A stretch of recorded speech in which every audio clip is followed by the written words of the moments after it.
Welcome, everyone, to the MMA Happy Hour. I am Kyle Anthony, your host, where today we are talking UFC Denver. We've got Rose Namajunas versus Tracy Cortez. We're going to be breaking down 4 plays here on the show. We are back. We had 1 week off. It was nice. It was relaxing. Enjoyed 4th of July. It was nice. It was nice to get away, but man, I missed the violence on Saturday.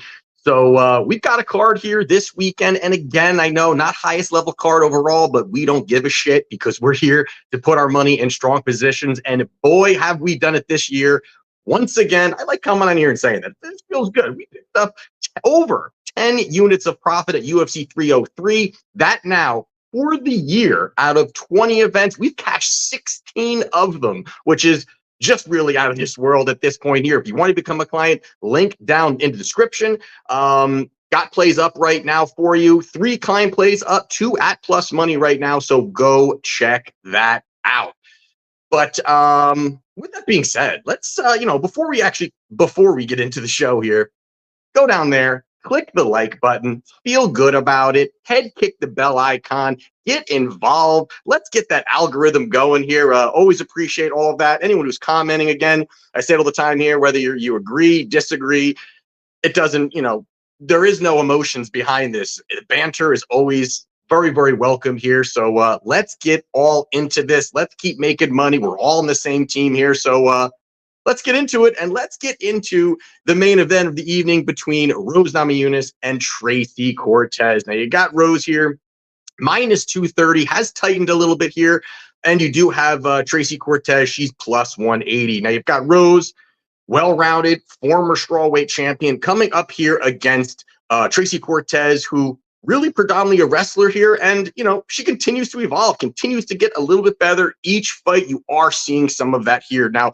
the one thing here that I think I want to kind of talk about first is the fact that Rose moved up in weight. We know that 2 fights ago, she fought Manon Fiore, lost that fight, and then goes out there and fights Amanda Ribas. Now, the issue here for me in this fight, and really what, yes, it was close, and I think, the stats really do, some arguably do say that Ribas won that fight. But you look at the stats, I mean, it was 93-83 significant strikes going for Rose. You do have those 4 takedowns. That did happen for Ribas, although the good scrambling ability, credit to Rose, getting up, finding opportunity to get back to her feet, does have that ability. So I do get that.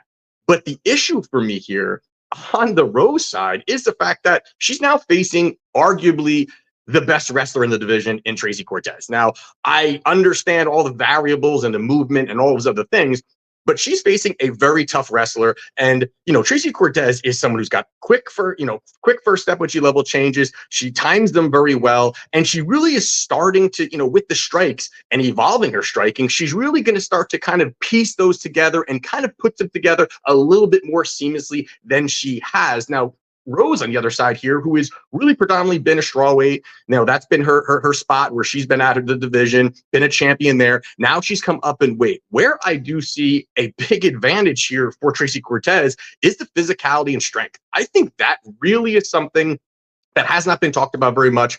When people are breaking down this fight, I do see people kind of really glazing over that part of it. And I think that, yes, the last fight, she did not really, you didn't see that with Tracy Cortez up against Jasmine, but Jasmine, big, she's physical, she's relentless, and she went out there and pieced her up on the feet. And I give her credit for that. But this is a different situation where I think that the physicality and the strength is going to be very big here for Tracy, who's going to be able to move forward, get those takedowns, get some of that control time. But let me tell you, if Ribas can get 4 takedowns, I do believe Tracy Cortez can get it at a higher clip. I do believe that. I do think she's going to have that ability to do that. And you also look at it is that fight after fight, we are seeing Tracy get better. And I get it. There is the boxing side of Rose, and there is the, the footwork side of Rose. But overall, I look at her as somebody who's really declining. That someone is not really, not as competitive as I think that maybe some of these fights kind of look. Now, you look at it here, you've got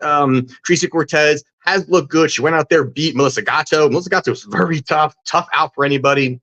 She beats Jasmine Jasudavicius. Thought that was a nice win for her too, really showcasing some of her striking overall. But, you look at Rose, since that loss to um, Jessica Andrade, where she got slammed on her head, which was just kind of crazy, but got slammed on her head. Since that loss, she could arguably be over her last 7 fights, 1-6. 1-6. Now I know that sounds a little bit crazy. But yeah, I mean, you go back and you look, she lost the fight on the slam to Andrade. Then she fights her again and arguably lost that fight. I mean, there's a lot of people that really thought that Andrade got that victory, but Rose gets the nod. Then she fights Weili, which was probably her best performance in years and years and years at this point, where she goes out there, throws that early head kick, knocks Weili down, gets the fight over. Really impressive win there, and you got to give her credit there to that. But the next fight there, I thought Weili, when the rematch, I thought Weili won. So, that also is a very close fight. I thought Weili did enough to get the victory. They give it to Rose. Then she fights Carla Esparza, which was probably one of the worst female fights that you could maybe watch anywhere. And I'm talking any organization. It was terrible, low volume. No one was doing anything. And to me there, it really shows, again, there are issues here that I'm not going to dive into it. I know everyone wants to talk about, is Rose a head case, or is she mentally strong enough to really kind of continue with mixed martial arts at the highest level? And of course, she's an elite level fighter, but where is she mentally? And I think that also kind of goes into some of these other things too, where, Carlos Esparza fight was just an atrocious showing overall. And again, I'm not going to dive into that. But either way, she goes out there, she loses that fight. Next one, she fights Amanda Fury, goes up a weight class, loses that fight, and then arguably lost to Amanda Ribas. So that's a 1-6 run. And there's some split decisions in there that I think kind of went her way, but I just don't really see it here. Tracy Cortez, a nice 11-fight winning streak, 5-0 in the UFC. And I truly believe the big pass for her here is going to be that wrestling, is going to be mixing that in. And I think that's how you're going to get Rose out of rhythm, not being as comfortable as she was against certain fighters who are just going to box and all those things. I think she could muffle Rose down. I think you should get that control time. I think her boxing is actually going to be competitive. I think people are really thinking Rose is just going to absolutely dominate her on the feet. I don't think that's going to be the case. I think that Tracy can mix it up a little bit. And we're talking at this price here. I mean, this is a wide line. This is a very wide line for me here. I like the up-and-comer here that's going to consistently go out there and look for those level changes. So give me Tracy Cortez plus 180 to get the job done. Now, the next fight here we're going to talk about is going to be Santiago Ponzinibbio versus Muslim Salikhov. We've got Ponzinibbio here. He's minus 190. On the comeback, we've got Muslim. He's plus 165. Now, looking at this fight here, the one thing when you look at this fight here is when you got two guys that not only have been losing, but are also getting old. You've got Ponzi, he's 37. You've got Muslim, he is 40. And when you've got those kinds of variables, there's definitely going to be more volatility. There's going to just be more volatility. Guys who have shown, weak cardio, weak chin, getting older, losing fights. I mean, everything's on the downturn for basically both of these guys. So when you're looking at that, then you look at the odds and you got one guy who's, minus 200. That already, again, is pulling me away from anything on the Ponzinibbio side when you're just looking at price here. And both these guys, solid strikers. They do have the ability to kind of work at range. They do have good kickboxing. You got Ponzinibbio, who, really does have, solid jab, can mix it up, very good distance management, does have the volume. And I think that is something that he can go into this fight and really utilize, really push that pace a little bit, try to, really kind of weaponize that cardio, weaponize that volume a little bit, keep Muslim working. Again, we've seen both these guys a little bit iffy when it comes to, the cardio side of it. And you got Muslim later side here, high volume, high level striker. He does a lot of spinning shit. And also, he throws everything with 100% power, and he's a solid striker. So I think that can be an interesting dynamic when you break it down. Now, this line to me feels like it's lined like Ponzinibbio, 2018, where Ponzinibbio's 7-fight win streak, look great. Everyone's really looking at him at a point to be, maybe the next big guy in the division, the next big thing in the division. And then he gets the health scare. And I'm not going to get into that either, but that's a whole nother topic. But he has the issue out for years since he came back. 2-4 out of his last 6, and just really shelled himself. Just really has not looked that good overall. And the biggest red flag on the Ponzinibbio side really is going to be that durability. I mean, his his durability is absolutely, a concern here. And, you're looking at, he just does not absorb shots very well. He's been rocked multiple times, even in victories, he has been rocked multiple times. We even go back, most recently he fought Kevin Holland. He was getting absolutely dominated and then got knocked out in the third round.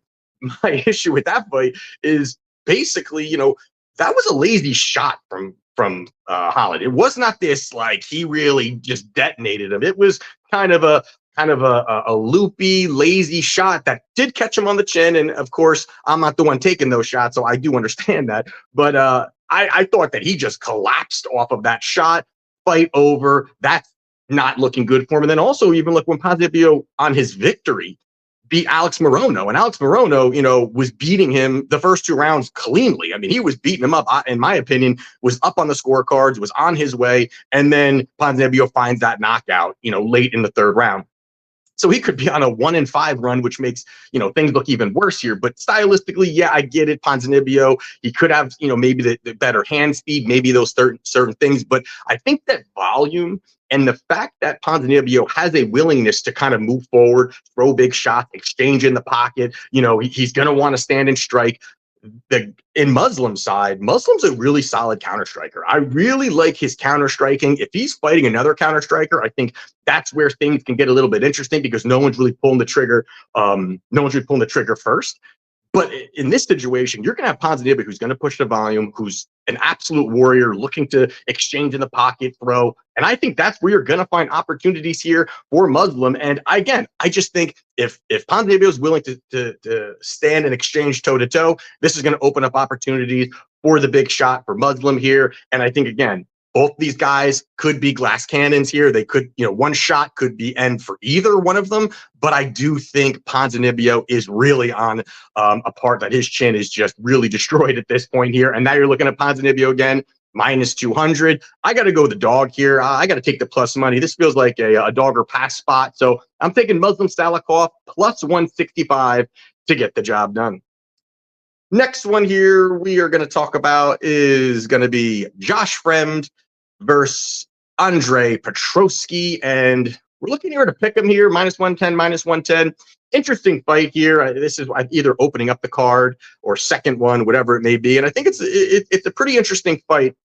Now, when you're looking at this fight here, this line opened up at some books. You had Petroski. He was minus 150, minus 160. And money really has come in on Fremd. Now it's pulled this line close together here. We're once it hit that pick'em, the money has kind of been even here. And I do think that the market is overreacting to the last 2 losses of Petroski.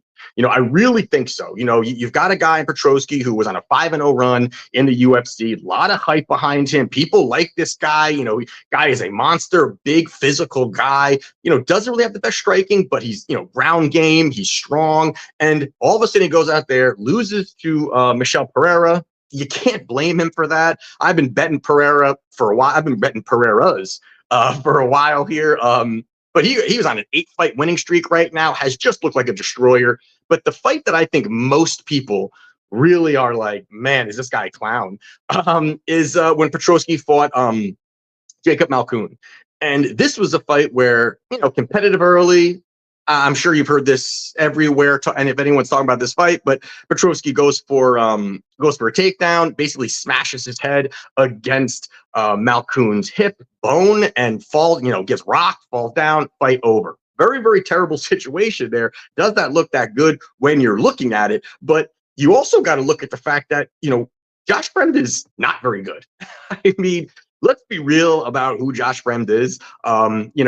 The guy is average everywhere, I guess. I mean, at best, decent grappler when it comes to it, but he's kind of average. He doesn't really do too much. And I think that the biggest vulnerability for Josh Fremd is that he's susceptible to takedowns. And I think that is the exact path that you're going to see Petroski, and a path that he absolutely wants is going to be available to him. Now, if you look at it over the few fights that even Fremd was taken down 8 times by Fluffy Hernandez. Now, I obviously can't take too much away from that. That's Fluffy. He's a savage. He's a cardio machine. He's relentless with his takedowns. The pressure, the guy is just, he's a beast. But the other two that really open up opportunities here for Petroski and the style at which he fights was Trayshawn Gore took Fremd down 3 times. Now, I think that's a terrible look. You've got Fremd, who I think is not, I'm sorry, Gore, who's not very good, very limited in a skill set, and then was still able to get takedowns. I think that's a terrible look. And then you even got Jamie Pickett. Jamie Pickett is atrocious, and he even got 2 takedowns. Now, he didn't win the fight, but he did have the ability to get those takedowns. And I think that is, again, opening up opportunities here for a guy in Petroski who I think will have that physicality advantage. I think that physicality, the strength, is really going to be helping him here and assisting him in getting some of these takedowns, getting some of this control time. I think if he gets Fremd down, I'm not even sure if Fremd gets up. I think that the how he hunts for submissions and how he really kind of, again, the transitions, the reversals, all of these things that Petroski does, that's his world. And I think he is far better than Fremd is on the ground. And I do think that this is a good spot for Petroski. And if you're questioning Petroski's, Andre's chin, you also got to look at the fact that Josh Fremd is not a power puncher at all. This guy doesn't even have a knockout in the UFC. You even look at his career. The last time he had a knockout was 2021 in LFA. So I don't think that's going to be a problem here. I think that, yes, Petroski striking, very basic, but the path is there. The physicality is there. The strength is there. I think you can go out there and get the job done. So, this actually, you actually maybe get some plus money, come fight night here. But I do like Petroski here, even money. I do like it. Think he gets the job done. Now, the last one here we're going to be talking about here is going to be Jasmine Jasudavicius versus Kline, Fatima Kline. And this is a fight that I do believe in Kline. I think Kline, going back, watching her tape, she actually does have ability, 6-0, up and comer. She's 23 years old, I think she does have good ability. She has shown some, decent striking, good wrestling, good on the ground. I think that she's going to continually get better too. Just by who she, her camp. I think she comes from a good camp. All of those things I think are good for her. Top game. There's a lot of good pieces for her. My big issue here is the fact that there's multiple issues here. And one, it's her UFC debut. It's up a weight class. It's on short notice and at elevation. That is a ton to overcome for a debut fighter. That is just a massive amount of things that you really got to kind of come into your own. And, was she training? Was she preparing? All of those things, so far it sounds like she was somewhat preparing for another fight because I think she was signed. She was going to be on Dana White's Contender Series. So there are those opportunities that, was she in somewhat condition? Either way you look at it, debut, up a weight class, short notice, at elevation is a lot of things to overcome for someone who's been preparing for this. And I think that says a lot about really kind of, the interest level of why you would probably want to be playing Jasudavicius here. Now, skill-wise, again, I think Kline, is there, does have the ability, but the forward pressure of Jasmine, I do think, is we've seen it. She can be relentless. She will move forward. Her striking is not very pretty, but again, she'll just move forward, throw straight punches, and if she can get in close, she's going to look to get the takedowns and mix it up a little bit. And Kline is definitely solid when it comes to the ground game, but is she going to be able to even get Jasmine down? And I think that's going to be where if Jasmine's moving forward, throwing these combinations, keeping her on her back foot, it's going to be tough for Kline on her back foot to really pivot and look for those level changes if she's just dealing with forward pressure all throughout the fight. Also, Jasmine has an 80% takedown defense rate. I think that holds up. She has shown that it can hold up. I also think that's why Tracy didn't really go for too many takedowns, if any, because Jasmine's physical. She's a physical female, and she's long, she's lanky, she's strong, and striking could be the opening, but I don't think the striking is going to be there for Kline. And I think that allows Jasmine to kind of dictate the pace of the fight, move forward, land some shots here. And, also, I think that even if Kline, can't get some of these takedowns or does shoot, again, it's going to be taxing on the body. It's going to be taxing on the body at elevation, short notice, all those things. And if she can get these takedowns, I think that early this fight, could be competitive at, to an extent. But I think as this fight goes on, Jasmine is really going to, kind of melt her when it comes to just, forward pressure and volume. And I think that's where she can start to separate herself second round and into that third round. And also you have to look at the fact that, Jasmine is 5-2 in the UFC and has only lost to Tracy Cortez and Natalia Silva. I mean, two solid fighters there, and that's it. And so you really got to give her a lot of credit here, the experience, who she's fought, she's been here, all those things. And, you also got to add in the fact that Jasmine was preparing for a ranked fighter in Vivian Araujo, and that also is where she was definitely ready to go. Her biggest fight of her career is about to happen, and it does fall out, but she has got to be in really fantastic shape and be prepared for this year. So I do like Jasmine here. I think that she gets the job done. I think that she's going to be, controlling some of the action, keeping things together for herself, moving forward, and I think she can chip away and probably win it on the scorecards. But I am taking Jasmine Jasudavicius to get the job done.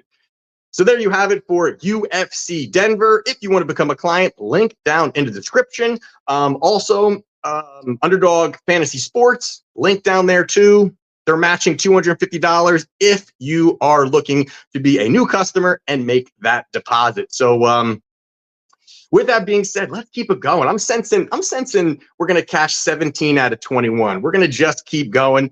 So I don't know. I'm babbling. I'm just ready to go. We have not had UFC for 1 week. I'm losing my mind. So I'll see you next week. Let's catch.